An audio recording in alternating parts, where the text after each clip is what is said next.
bit of what happens next. The next morning was slightly cooler, and the stifling heat of the previous day had lessened. Jane sighed as she put the kettle on, preparing to make herself her morning cup of tea. Now things were going somewhere. She smiled at the memory.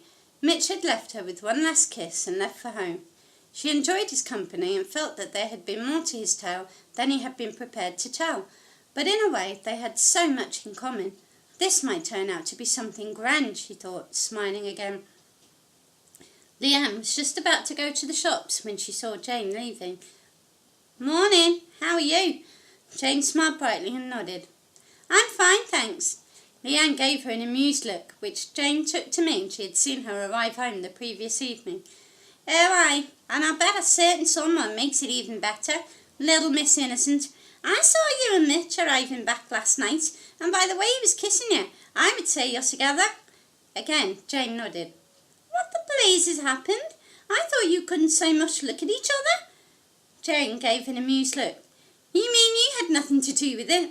Listen, if you come round for your tea tonight with Charlie, I'll tell you all about it." "Great, I'll see you then.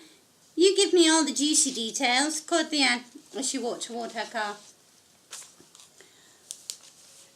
"Could you pass us that chicken out of the fridge, Leanne?" called Jane a few hours later as she made a start on preparing that evening's dinner. The baby gurgled happily in his high chair. Jane got the chicken prepared and put in the oven, then went to make a fuss of Charlie. She had just picked him up and was ruffling his dark hair when she heard a knock at the door. Taking Charlie with her, she went to answer it. Mitch was stood there smiling. "I wondered how long our Leanne could contain her curiosity," said Mitch, stepping in. Jane smiled as he bent to kiss her on the cheek. "About 5 seconds is all. She's bursting at the seams," replied Jane with a wink. "I heard that. Stop conspiring, you two, and tell me what the hell is going on with you." Jane stopped in the kitchen to get the baby's high chair, which Leanne had brought with her earlier. Seating Charlie in it, she sat down in one of the armchairs. The noise of the baby playing filled the room, thoroughly entertaining the adults.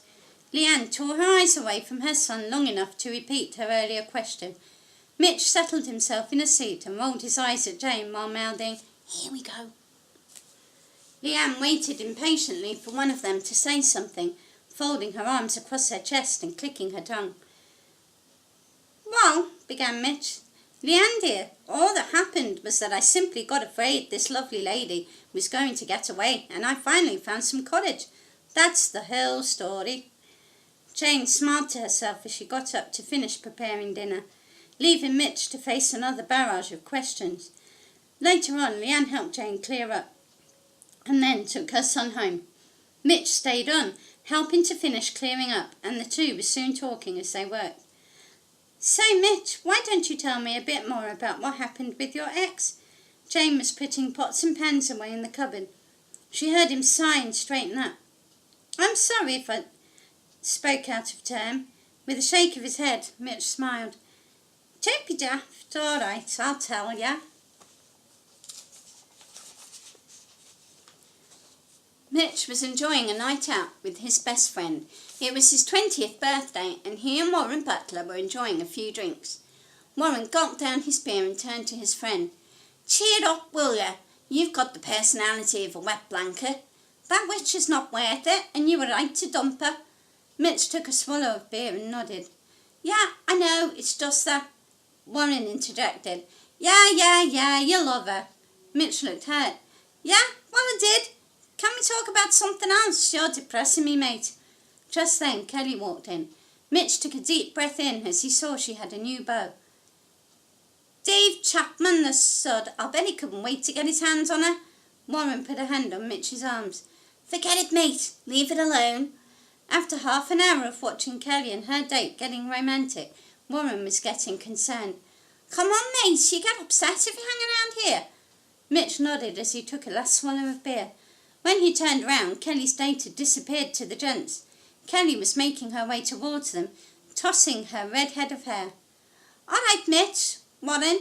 She sidled up to the bar and closer to Mitch. "Hey, Mitch, how'd you like the new boyfriend? Does whatever I tell him, and he's much better in bed." Warren scowled. "Hey, leave him alone, you witch. And by the way, You still owe him the £200 he lent you, in case you forgot. Kelly made a pretence of looking hurt. I wouldn't, I haven't forgotten. Can't he speak for himself? Mitch ignored her. Come on, let's go, Mitch. I don't like the smell in here, he commented sarcastically. Mitch shook his head. I want to hear what this filth has got to say for herself. Warren rolled his eyes. Right, pal, leave me out of it. Warren walked toward the door.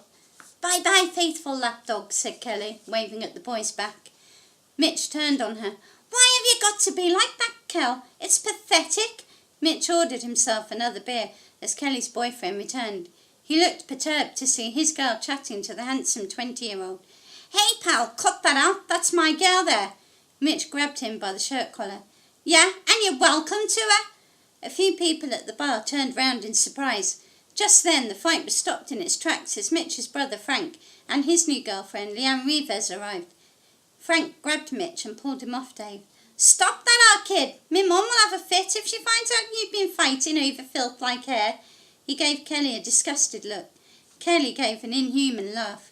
All right, we were just going. Kelly grabbed her boyfriend's arm and they both headed toward the door.